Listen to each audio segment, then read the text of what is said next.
Hello friends, नमस्कार। मैं हूँ पूर्णिमा और मैं आज आपसे शेयर करने वाली हूँ कैसे स्ट्रेटनिंग किया जाता है, वो भी परमानेंट स्ट्रेटनिंग। तो सबसे पहले स्टेप नंबर 1 हम शैम्पूइंग करेंगे। अगर आपके बालों में ऑयल है या बहुत ज़्यादा गंदा है तो आपको अच्छे से शैम्पू कर लेना होगा।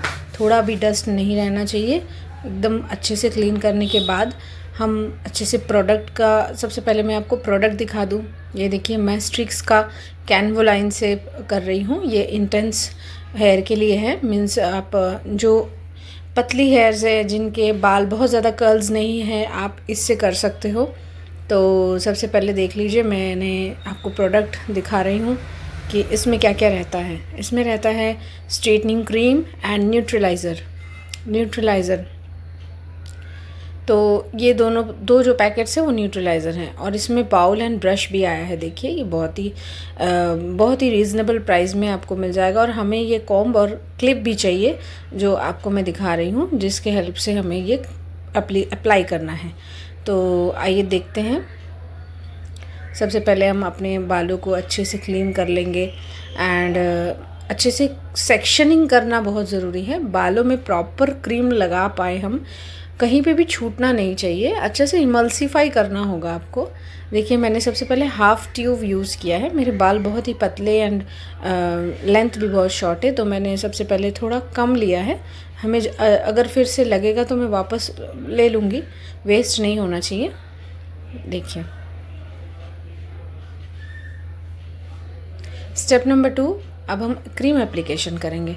देखिए, सबसे पहले हम अपने बालों को 4 डिवाइड कर लेंगे, इस तरह से, जैसे मैं कर रही हूँ। आप सभी देख पा रहे हो।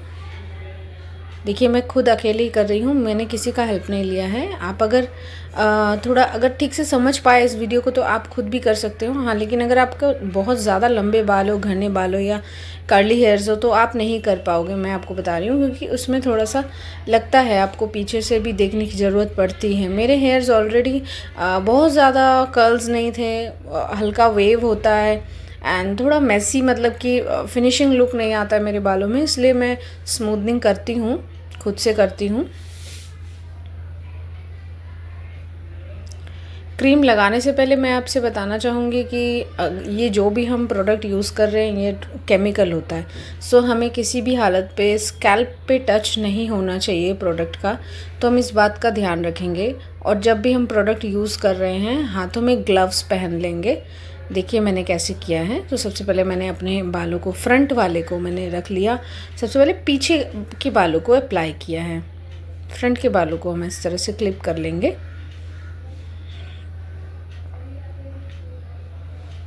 देखिए, मेरे बाल जो हैं बहुत ही पतले हैं। अगर आपके बाल बहुत ज़्यादा घने हैं तो आप एकदम पतली पतली सेक्शन लीजिए। अगर आपके पास कोई हेल्प करने के लिए है तो आप उनसे हेल्प लीजिए। पीछे का थोड़ा प्रॉब्लम हो जाता है, क्योंकि पीछे हमें दिखता नहीं है। हमें आइडिया, अब मुझे आइडिया है मैं कहाँ लगा रही हूँ, क्या है, तो मेरे पास एक्सपीरियंस है, इसलिए मैं करती हूँ। लेकिन अगर आप कर रहे हो तो पीछे से कोई अगर आपकी हेल्प कर देंगे बालों में अप्लाई करने के लिए प्रोडक्ट्स को, तो ये बहुत ही अच्छा बात होगा। आपको इतना ज़्यादा प्रॉब्लम नहीं होगी कि आपको दिख नहीं रहा है पीछे का सेक्शन। देखिए, मैंने पीछे का सेक्शन सामने ले आकर मैं लगा रही हूँ, और देखिए, मैं स्कैल्प पे टच नहीं कर रही हूँ। आप देख पा रहे हो, मैं सिर्फ लेंथ में कर रही हूँ। हाँ, ऐसे करके आपको इमल्सिफाई बहुत अच्छे से होना चाहिए, मतलब कि पूरे बालों में अच्छे से स्प्रेड हो जाना चाहिए जो हम प्रोडक्ट यूज़ कर रहे हैं। मेरे बाल इतने पतले हो गए हैं, मेरा छोटा बेबी है। सो आफ्टर पोस्टपार्टम प्रेगनेंसी के बाद आपको पता है बहुत ज़्यादा बाल झड़ते हैं। तो मैं अभी करना नहीं चाहती थी, मुझे लग रहा था कि मैं ब्रेक ले लूँ, बट मेरे फ्रंट के बाल बहुत ज़्यादा अनमैनेजेबल है। मैं कुछ भी कॉम कर लूँ अच्छे से, मतलब अब ऑयल तो लगा के नहीं जा सकते ना हम कहीं बाहर, तो मैंने सोचा कि स्मूथ कर लेते हैं। मैंने प्रेगनेंसी से पहले किया था, मेरे बेबी होने से पहले। अब मैंने सोचा कि 2.5 साल हो गए हैं कम से कम, बहुत ज़्यादा अनमैनेजेबल दिखने लगे हैं मेरे बाल, तो मैंने फिर अपना घर पे सोचा मैं कर लूँ। तो इस तरह से हम पीछे का सेक्शन कर चुके हैं। देखिए दूसरा सेक्शन भी इसी तरह सेम प्रोसेस में करना होगा आपको। मेरे बाल तो इतने कम है कि मैंने 3-3 सेक्शन लिए और अच्छे से अप्लाई कर लिए। और एक बात का ध्यान रखें कि अगर आपके बाल बहुत ज़्यादा मोटे हैं, घने हैं, तो आपको शैम्पू करने के बाद में आपको हेयर ड्राई कर लेना होगा। बिकॉज़ अगर हेयर ड्राई नहीं करेंगे तो क्रीम जो है वो अच्छे से सोक नहीं हो पाएगा। जैसे मेरे बाल बहुत ही पतले हैं, बहुत ही थिक हैं, तो इसमें क्या होता है कि मैं उसमें वेट हेयर में ही मैंने लगा लिया है। बिकॉज़ ये मेरे बालों में बहुत जल्दी ऑब्जर्वेशन हो जाता है प्रोडक्ट का, क्योंकि बहुत फ़ाइन टेक्सचर है, फ़ाइन हेयर है मेरे, इसलिए मैंने इसे वेट हेयर में ही अप्लाई करना सही समझा है। अब देखिए ये आपके ऊपर है, आपके बाल अगर बहुत ज़्यादा मतलब थिकनेस है अगर बालों में, जैसे कि बहुत मोटे मोटे हैं, अगर आप जैसे आप सेमी टेम्परेरी प्रेस या आयरनिंग करते हो तो बहुत जल्दी वो फिर से वेव हो जाता है, ऐसा समझना होगा आपको टेक्सचर को। अगर एक एक बाल बहुत ज़्यादा मोटे हैं तो आपको अच्छे से ड्राई कर लेना है, उसके बाद प्रोडक्ट का एप्लीकेशन करना है, नहीं तो आपका फिर रिज़ल्ट नहीं आ पाएगा। और जिनके बालों में कलर है या हेना मेहंदी लगाती हों आप बहनें, तो आपको ज़रूरत है कि आप थोड़ा सा 50% ड्राई करके लें, मतलब कि आधा थोड़ा ऐसे मतलब टॉवल ड्राई कर लेंगे और हल्का सा ड्रायर मार लेंगे, और हल्का सा गीला भी होना चाहिए एंड सूखा भी होना चाहिए। इस पोजीशन में हम अपने बालों में प्रोडक्ट अप्लाई करेंगे। अगर आपके बालों में, देखिए मेरे बालों में कोई कलर वगैरह है नहीं, तो इस टाइम पे ना अगर किसी के बालों पे कलर है या मेहंदी लगाती हूँ या हिना या कुछ भी, तो ये जो प्रोडक्ट है ना, ये लगाने के साथ साथ ना 5 मिनट के अंदर बहुत एकदम से कलर जो है पूरा फेड कर देगा, कलर को बाहर निकाल देगा। देखिए मेरे बालों में कुछ भी नहीं है, नेचुरल हेयर है मेरा, इसलिए कुछ भी प्रोडक्ट वाइट तो वाइट ही है। अगर आप मेहंदी वगैरह लगाते हो तो आप डरना नहीं, आपका कलर फेड हो जाएगा। अगर आपको कलर अगर आपको करना ज़रूरी है, वाइट हेयर है बालों में, तो सबसे पहले मैं बता दूं, आपको ये स्मूथनिंग प्रोसेस पूरा कर लेना पड़ेगा। उसके बाद आप जो है, जब 1 हफ्ते बाद आप कलर लगा सकते हो, कलर या मेहंदी लगा सकते हो। मेहंदी मैं मना करती हूँ, क्योंकि मेहंदी लगाना मेहंदी जो है ना वो कोटिंग कर देता है बालों को। तो आप अगर स्मूथनिंग करोगे उसके ऊपर से मेहंदी लगाते जाओगे ना, तो वो एक तरह से कोटिंग करता रहेगा, आपके स्मूथनिंग को ख़राब कर देगा। अगर आप कलर करते हो और आपके वाइट हेयर्स है, बहुत ज़रूरी है करना, तो मैं ये भी बता देती हूँ आपको कि हम पहले स्मूथनिंग कर लेंगे, उसके बाद 1 हफ्ते का गैप रखेंगे बालों में, उसके बाद हम कलर करेंगे अच्छे से, हेयर वॉश करेंगे, अच्छे से कंडीशनर लगाएंगे। कलर अगर आप करती हो तो बालों का बहुत अच्छे से ध्यान रखना पड़ेगा, जैसे कि आपको प्रॉपरली अच्छे professional shampoo, conditioner, serum use करो, ताकि आपके बालों में वो शाइन, वो स्मूथनेस रहे। क्योंकि कलर जो है, कलर भी केमिकल है। सो अगर हम केमिकल के ऊपर केमिकल लगाते जाते हैं तो उसमें आपके बालों को झड़ना स्टार्ट हो जाएगा। बालों को कई साइड इफ़ेक्ट्स भी है ना, हर केमिकल का साइड इफ़ेक्ट भी है, हमें ये भी समझना होगा। केमिकल हमें अच्छा दिखना है, हमें अपने बालों को अच्छा कहीं भी जाने के लिए रेडी टू गो बनाना है अपने बालों को, तो हमें थोड़ा केमिकल के साथ खेलना भी पड़ता है। हाँ, इससे आपको कोई प्रॉब्लम होगी नहीं, बस आपके स्किन में टच नहीं होना चाहिए। मैंने बिना ग्लव्स का लगाया है, क्योंकि मुझे खुद से ही सेक्शन निकालना पड़ रहा है, खुद से ही बालों में क्रीम लगाना पड़ रहा है। अब अगर मैं ग्लव्स लगा लूँगी ना तो मुझे थोड़ा सा अनईज़ी हो जाएगा, और बाल मेरे बहुत ही कम है। तो मैंने पहले बहुत बार किया है, मैं खुद भी जॉब कर चुकी हूँ। मैं आपको पता ही होगा, मेरे अगर पीछे वीडियो आपने देखा है तो मेरे पास 10 से 12 साल का एक्सपीरियंस है, मैं इस फील्ड में जॉब कर चुकी हूँ। So as a hairdresser मुझे हाथों में कितनी जल्दी क्विकली लगाना है, हाथ इवन कि ऐसा नहीं है कि मेरे हाथ लोहे के हैं, मेरे हाथों से भी स्किन जो है वो रिमूव हो रहा था। बाद में मैं थोड़ा सा धीरे धीरे क्रीम लगा के उसको धीरे से थोड़ा स्किन को नॉर्मल होता है 1 से 2 दिन में, तो मैं ग्लव्स लगा लूँगी तो मैं खुद से ना हो नहीं पाएगा। जैसे कॉम्ब पकड़ना, क्लिप लगाना, ये थोड़ा फिसलन सी आने लगती है ग्लव्स के साथ, इसलिए मैंने हाथों का यूज़ किया है। आप बिना ग्लव्स के बिल्कुल यूज़ ना करें, इस बात का बहुत ध्यान रखें। अगर आपके घर में कोई है तो आप प्लीज़ उसकी हेल्प ले लें। ताकि ये है कि आप थोड़ा सा इजी हो जाएगा आपको करने में, क्योंकि जिनके लंबे बाल हैं, जिनके घने और बहुत कर्ली हैवी कर्ली बाल है, सो उनको अकेले करने में बहुत ही प्रॉब्लम है। देखिए मैंने पूरे बालों में एप्लीकेशन कर लिया। उसके बाद अच्छे से ऐसे स्ट्रेट रखना है हमारे हेयर को, कोशिश करनी है कि बालों को एकदम स्ट्रेट रहे। और थोड़ा बहुत बेंड होता है तो उससे कुछ प्रॉब्लम नहीं होगा, बट हमें इसी तरह वो आपको पता चल जाएगा जब आप क्रीम अप्लाई करते हो ना, बाल अपने आप ऐसे थोड़े हैवी हो जाते हैं और स्ट्रेट हो जाते हैं, क्योंकि ये क्रीम जो है बहुत थिक है, इसलिए ये होता है। सो देखिए ये कानों के सामने जो मेरे थोड़े बाल है वो वहाँ पे भी मैंने फिंगर से कर लिया। अब हमें यहाँ पे वेट करना है। अब देखिए मैंने यहाँ पे 20 मिनट बाद जो है मैं चेक करना स्टार्ट करती हूँ।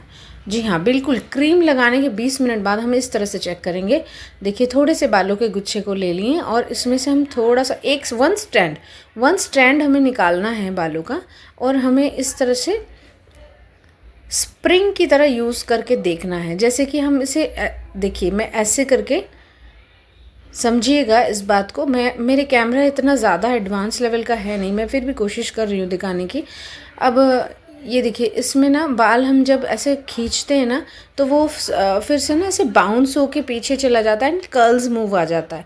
तो हमें ये समझना होगा जब अच्छे से वो एक्सटेंड कर रहा है, हमारे बाल बहुत इजीली एक्सटेंड कर रहा है, इसका मतलब वो हो चुका है प्रोसेस।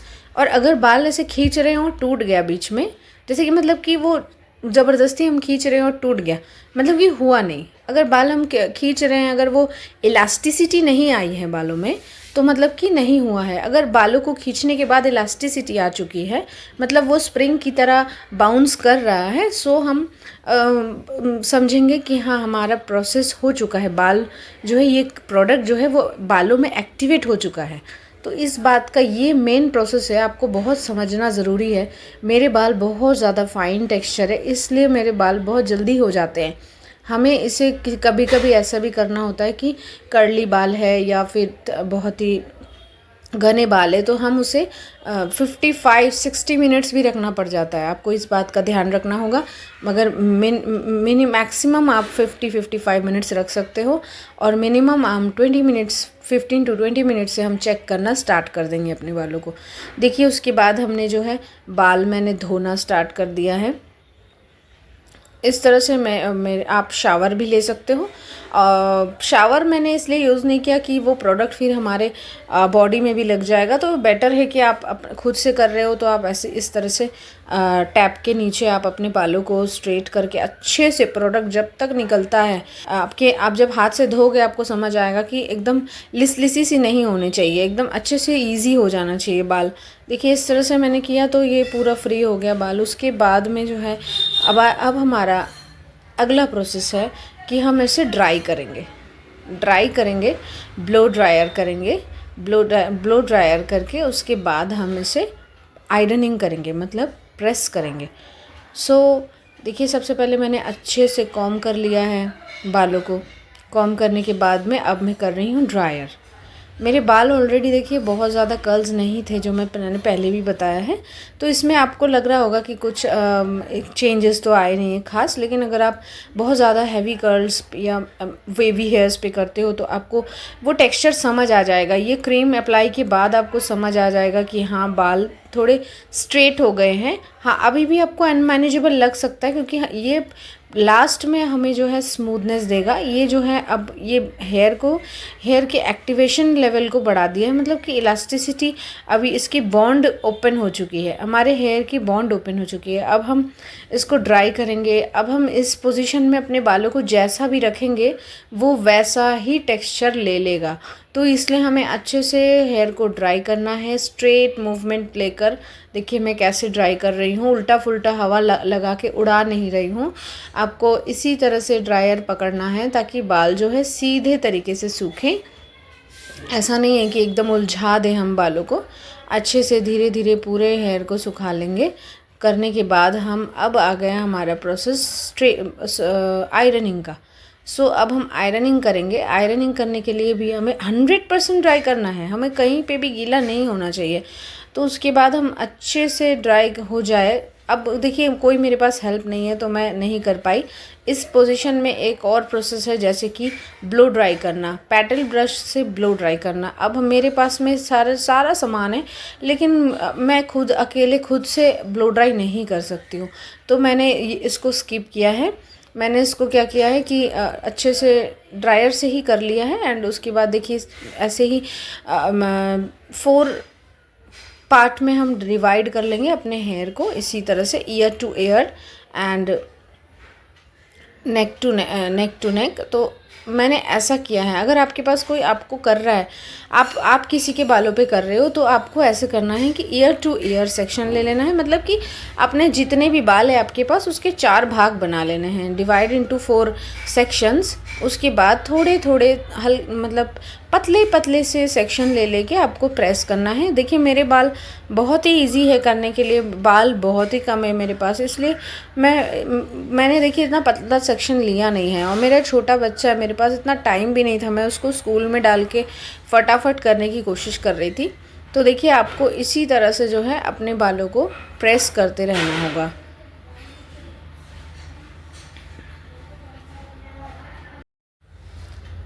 प्रेसिंग भी बहुत ज़रूरी प्रोसेस है, इम्पॉर्टेंट है। आप जब प्रेस कर रहे हो, आप देखिए मेरे पास जो है वो आइकॉनिक का टाइटेनियम स्लिम वाला प्रेस है, उससे बहुत ही शाइनिंग छोड़ता है। अगर आप कोई भी बेसिक सा स्ट्रेटनर लेके कर रहे हो गाइस, आप बुरा नहीं मानना।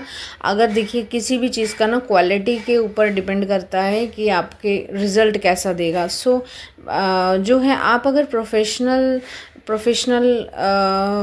वो है नहीं है आपके पास प्रेस, तो आपको इस बात का ध्यान देना होगा कि आपको इस तरह का रिज़ल्ट नहीं मिलेगा। क्योंकि जो लोकल बेसिक जो मिलता है लोकल मार्केट में स्ट्रेटनर्स, वो जस्ट वो मतलब इतना ज़्यादा उसमें पावर नहीं होता है, इतना ज़्यादा हीट वॉल्ट का नहीं होता है। तो अब देखिए आप देख सकते हो मैं एक ही बार में मूव कर रही हूँ, कैसे स्ट्रेट हो जा रहा है। इसमें जो है हम मैक्सिमम लेवल तक हीट कर सकते हैं अपने बालों को, और अपने बालों का टेक्सचर के अकॉर्डिंग हम इसको हीट भी रखना होता है। अगर आपके बाल बहुत पतले हैं, बहुत डैमेज हो चुके हैं, लाइक आपने बहुत हाइलाइट्स किया है, कलर किया है, तो उसका टेम्परेचर आपको थोड़ा सा मीडियम रखना होगा, ताकि आपके बाल जल ना जाए, क्योंकि इसमें जलने के भी चांसेस होते हैं। अगर आप इतना ज़्यादा हीट लगा दोगे अपने बालों में, तो वो फिर ब्रेकेज होने लग जाएगा। अभी आपको पता नहीं लगेगा, वो दिखने बाद में आपको पता लगेगा जब आप हेयर वॉश करोगे, वो करोगे, आपके बालों से पूरे बाल जो है बीच से कट कट के गिरने लगेंगे। तो हमें इस बात का भी ध्यान देना है कि टेम्परेचर को सही तरीके से सेट रखना है। अब हम देखिए मैंने बहुत ही कम टेम्परेचर में किया है। सो इस तरह से टेम्परेचर बहुत ज़रूरी है। अगर आपको लग रहा है कि थोड़े कम टेम्परेचर में भी सही हो रहा है, स्ट्रेट हो रहा है, ज़रूरत है नहीं, तो आपको इस तरह से करना है। आप एक स्ट्रैंड्स को, एक सेक्शन को आप 3 से 4 बार इस तरह से प्रेस कर सकते हो। ज़्यादा बहुत बार ऐसे खींच खींच के प्रेस मत करना, उससे भी डैमेज हो जाएंगे बाल। प्रेस करने का लिमिट भी आपको समझना होगा, ये बहुत ज़रूरी है। देखिए कोई भी काम ना आप एक दिन में नहीं सीख सकते हो। सो मैं यही बार बार बोल रही हूँ आपको, अगर आप घर पे करने की सोच रहे हो मेरा वीडियो देखकर, तो आपको मेरी बात का अच्छे से समझना होगा कि ये केमिकल यूज़ कर रहे हैं हम बालों में, और ये जो भी मैं कर रही हूँ ये मेरे पास एक्सपीरियंस है। आपको क्या है कि हर बात का ध्यान देना होगा। आपको बहुत ज़्यादा हाई पावर में रख के आप प्रेस मत करो। मैं आपको बताना चाहूँगी कि आप थोड़ा सा लो वोल्टेज रख के करो, ताकि आप देखो आपके बाल स्ट्रेट हो रहे हैं या नहीं। फिर आपको धीरे धीरे लगेगा कि हाँ थोड़ा और बढ़ाना चाहिए, हो नहीं रहा है ठीक से। तो इस तरह से, क्योंकि आपको समझने में स्टार्टिंग में प्रॉब्लम होती है, धीरे धीरे आपको समझ आता है। जब आप प्रोफेशनली काम करने लगते हो तब आपको पता लगता है कि वहाँ डिफरेंट टाइप्स ऑफ हेयर आपके सामने आते हैं। कभी कुछ कंडीशंस, कभी कुछ, उसके साथ आपको वो टास्क करना होता है। ये स्मूथ केमिकल यूज़ करना होता है, ये भी आपको समझना होगा। कि इसीलिए जो आप देखे होंगे कि हेयर ड्रेसर जो है प्रोफेशनल सैलून्स में, वो मैक्सिमम अलग एक डिपार्टमेंट होता है, अलग सब्जेक्ट है। क्योंकि इसमें ना हेयर का काम इतना इजी नहीं है, जितना देखने में इजी होता है उतना है नहीं। ये टोटली एक एक्सपीरियंस है, एक जितना आप करते जाओगे ना, जितने हेयर अलग अलग हेयर्स आपके पास आएंगे, उतने अलग अलग आपको एक्सपीरियंस होगा, उतने अलग अलग चीज़ें आपको सीखने मिलती है। तो इससे ये है बात कि आप कोई भी काम एक दिन में नहीं सीख सकते हो। वो कोई भी काम हो, चाहे स्किन का हो, चाहे हेयर का हो, चाहे एनीथिंग। बिकॉज किसी भी काम में आप जब प्रोफेशनली काम करते हो, जॉब करते हो, तो उसमें क्या है ना, आपके पास different different types of person आते हैं और different different types of problems के साथ आते हैं। जैसे कोई स्किन का कुछ करा रहा है, कोई बालों का कुछ करा रहा है, किसी के स्किन, हर किसी का स्किन अलग अलग टेक्सचर का होता है। हमें ये सब चीज़ें समझ के फिर जाके हमें आगे समझ के करना पड़ता है कि हम कौन सा प्रोडक्ट यूज़ करेंगे, कैसे करेंगे और कौन सा सूट करेगा, कौन सा नहीं, ये हमें तय करना होता है।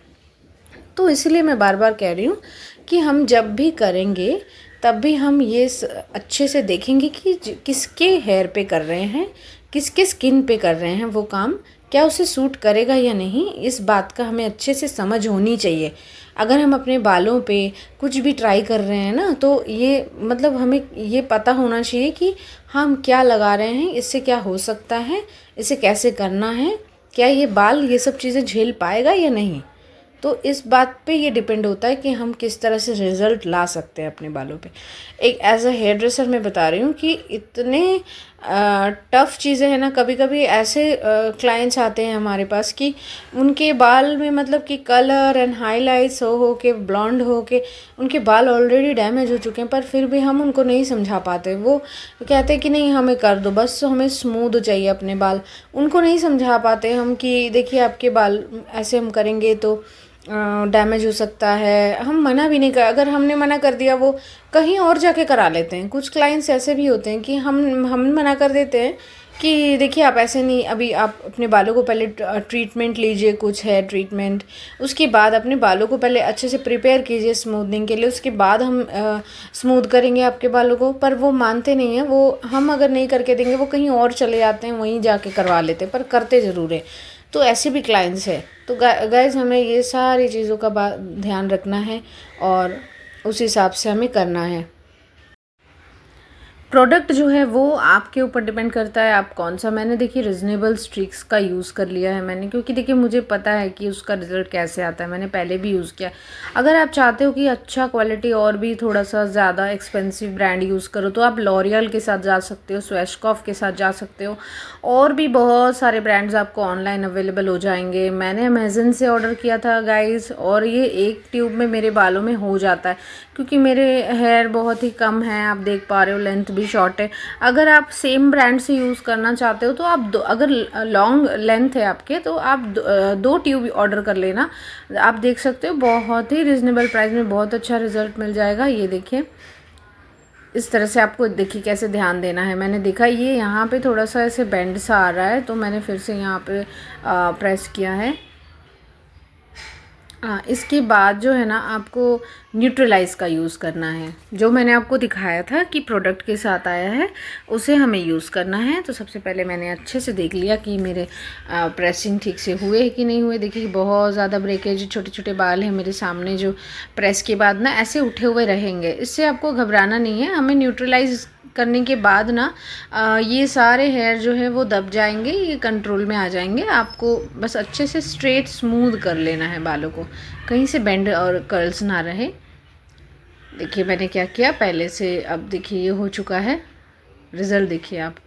अब मैं न्यूट्रलाइज़ यूज़ करूँगी। ये देखिए इसमें 2 पैकेट न्यूट्रलाइज़ के आए हैं।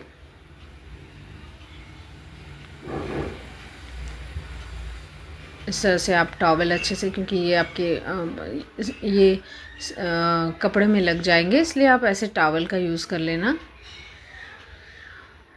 इसको भी यूज़ करने के लिए आप सेम ऐसे ही सेक्शनिंग करना 4 पार्ट्स में। एंड अगर आपका कोई हेल्प कर रहा है तो पीछे से स्टार्ट करेंगे एंड फिर सामने का करेंगे, और आप खुद से कर रहे हो तो आप मेरी तरह कर सकते हो।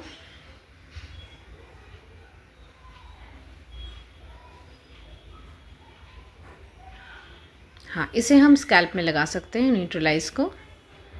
इसे लगाने से कोई प्रॉब्लम होगी नहीं। इसे लगाने से थोड़ा हीट क्रिएट होता है, आपको फील होगा। और आप ग्लव्स यूज़ कर लेना, मैंने यहाँ पे ग्लव्स यूज़ नहीं किया है।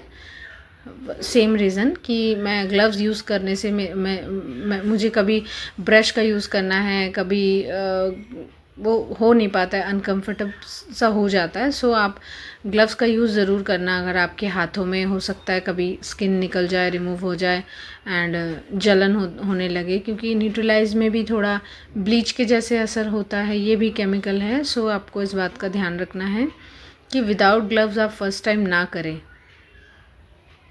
जो भी अप्लाई कर रहा है उसे ग्लव्स ज़रूर यूज़ करने के लिए बोलें आप। कि मैंने मेरे बाल बहुत ही कम है तो मैंने इस तरह से लगा लिया है, पूरे हेयर को लेकर इस तरह से लगा लिया है। लेकिन आपको ये बात, अब देखिए मुझे ये समझ है कि किस तरह से प्रोडक्ट अप्लाई करना है, पूरे बालों में लगे कि नहीं लगे, ये मुझे इस बात का एक्सपीरियंस है। आपको नहीं है तो आप हमेशा इस बात का ध्यान रखें कि आप थोड़े थोड़े सेक्शन लें बालों का, ताकि आपको अप्लाई करने में ईजी हो, आप पूरे बालों में सही से लगा सको। तो आप थोड़े थोड़े सेक्शन लें, एक साथ मेरी तरह ना लें। इसमें ना एक्चुअली क्या है कि न्यूट्रलाइज को हमें फटाफट लगाना होता है, इसमें हम बहुत ज़्यादा टाइम नहीं ले सकते। और आप इस मोमेंट पे समझ सकते हो कि मैं अकेली खुद की कर रही हूँ, तो मुझे क्या है कि मैं जल्दी भी नहीं कर सकती हूँ। अगर थोड़े थोड़े सेक्शन लूँगी तो टाइम भी ज़्यादा लग जाएगा, तो इसलिए मैंने ये किया है। अगर कोई आपकी हेल्प कर रहा है ना तो उसमें टाइम का मैनेज हो जाता है। वो आपका बाल क्या है, पीछे से फटाफट फटाफट कोई एक पकड़ता है और दूसरा लगाता है। मैं बता दूँ, ये आप अगर कभी स्ट्रेटनिंग सैलून्स में किए होंगे, आप देख सकते हो वहाँ पे 2-2 3-3 लोग लगे रहते हैं आपके बालों पे आपके साथ हेल्प करने में। एक हेयर ड्रेसर को हेल्प करता है, दो हेल्पर्स चाहिए होते हैं। बालों के सेक्शन को कोई पकड़ता है, कोई प्रोडक्ट कोई निकाल के देता है, कोई रेडी करके देता है, तो इस तरह से कोई हेयर वॉश करके देता है। तो ये, और मैं ये सारे काम खुद से कर रही हूँ, तो मुझे ये थोड़ा सा टाइम का भी वो इशू है। मेरे बच्चे स्कूल में हैं तो मैंने फटाफट एप्लीकेशन किया मेरे बालों में, एंड इसको भी हम मिनिमम 20 to 35 मिनट्स रख सकते हैं। तो इस प्रोडक्ट को हम ऐसे लगा लेंगे, और इस बात का ध्यान रहे ये पूरा सीधा अच्छे से स्ट्रेट कॉम्ब होना चाहिए, और प्रोडक्ट बहुत अच्छे से लग जाना चाहिए, एक एक स्टैंड्स में कहीं पे भी छूट ना जाए, स्कैल्प में भी, क्योंकि स्कैल्प में नहीं लगाएंगे तो स्कैल्प का जो अनमैनेजेबल हेयर्स है छोटे छोटे, वो दिख कर आएंगे। तो आपका इस बात का ध्यान रखना है कि स्ट्रेट होना चाहिए हेयर, बिल्कुल स्ट्रेट होना चाहिए। आप कुछ भी कर लो, ये लगा के हिलना नहीं है, आपको एकदम स्ट्रेट रखना है। 30 मिनट्स बाद, 20 to 30 मिनट्स बाद मैं फिर से हेयर वॉश कर लूँगी। एंड हेयर वॉश करने के बाद हमें शैम्पू नहीं करना है। आपको बता दूँ, आप गलती मत करना, ये न्यूट्रलाइज लगा के हम अच्छे से हेयर वॉश कर लेंगे। हेयर वॉश करने के बाद हम कंडीशनर या मास्क का अप्लाई करेंगे, और उसके बाद अच्छे से धो देंगे मास्क लगा के, पर शैम्पू नहीं लगाना है। अगर आप शैम्पू लगाओगे तो ये जो भी प्रोडक्ट है ना, एक्चुअली क्या है कि ये जो स्ट्रेटनिंग एंड न्यूट्रलाइज प्रोडक्ट है, ये हमारे बालों में ना नेक्स्ट शैम्पू तक, मतलब हम जब आफ्टर 48 आवर्स हम शैम्पू करेंगे, 48 घंटे बाद हम फिर से शैम्पू करेंगे आज के प्रोसेस के बाद, तो हमें इसके बीच में कोई भी पानी नहीं लगाना है अपने बालों पे, किसी भी तरह का शैम्पू नहीं करना है, ऑयल नहीं लगाना है, बालों को बिल्कुल स्ट्रेट रखना है, खुला रखना है। हम किसी भी तरह से हम अपने बालों को बेंड नहीं कर सकते। देखिए मैंने हेयर वॉश कर लिया, उसके बाद मेरे पास ये कंडीशनर था पैंटीन का, मैंने ये लगा लिया। तो अगर आप चाहो तो आप स्ट्रेटनिंग स्मूथनिंग का बहुत सारे शैम्पूज़ अवेलेबल है ऑनलाइन पे, आप वो पहले से मंगा सकते हो। अगर वो है आपके पास तो आप ये यहाँ पे आपको वो कंडीशनर आप यूज़ कर सकते हो। ऐसे लगा के फिर आपको वॉश करना है। कंडीशनर थोड़ा भी रहना नहीं चाहिए बालों में, अच्छे से आपको वॉश करना है। देखिए इस तरह से वॉश करके फिर हम टॉवल ड्राई करके फिर से हम ड्रायर करेंगे। ये हो गया मेरा स्मूथनिंग। देखिए ऐसे सॉफ्ट हैंड से आपको बालों को धीरे धीरे पानी को सोक करना है टॉवल में, एंड ड्रायर से ड्राई करना है स्ट्रेट मूवमेंट में। देखिए मेरे बाल कितने कम हैं और कितनी पतली सी स्ट्रैंड्स दिख रही है नीचे करने के बाद। तो ऐसे ही हम अच्छे से टॉवल ड्राई करेंगे एंड फिर हम करेंगे ड्रायर करने के बाद आपको फाइनल रिज़ल्ट दिखेगा। आई होप आप सब समझ पा रहे हो। मैंने वीडियो में कोशिश की है आपको हर एक चीज़ प्रॉपर डिटेलिंग में समझाने की। सो अगर कुछ रह गया होगा, अगर कुछ समझ नहीं आ रहा होगा आपको, सो आप मुझे कमेंट कर सकते हैं एंड पूछ सकते हैं, तो मैं आपको ज़रूर बताऊंगी। तो इस तरह से देखिए मैंने ड्राई कर लिया एंड ड्राई करने के बाद आप रिज़ल्ट देख पाओगे। आई होप आप सभी को मेरा वीडियो सही लग रहा होगा, समझ आ रहा होगा। मैं कोशिश करती हूँ कि मेरे पास जो नॉलेज है मैं आपको भी शेयर करूँ। यही सब चीज़ें, यही काम सीखने में लाखों रुपए लग रहे हैं फ्रेंड्स बाहर। मैं चाहती हूँ कि आप मेरे चैनल से सीखो। देखिए किस तरह से मैंने स्मूथनिंग कर लिया। आप सभी का बहुत बहुत थैंक यू मेरा वीडियो देखने के लिए। एंड आप सभी अगर कोई भी ट्राई करोगे घर पे तो मुझे ज़रूर बताना आपको कैसा लगा एंड आपको समझ आया कि नहीं आया। मैं आपको हमेशा हेल्प करूँगी। अगर आपको किसी भी प्रॉब्लम लगे कहीं पे भी, कहीं कोई भी प्रोसेस में, आप मुझे कमेंट सेक्शन में कमेंट करके पूछना। बाय बाय एंड नमस्कार फ्रेंड्स।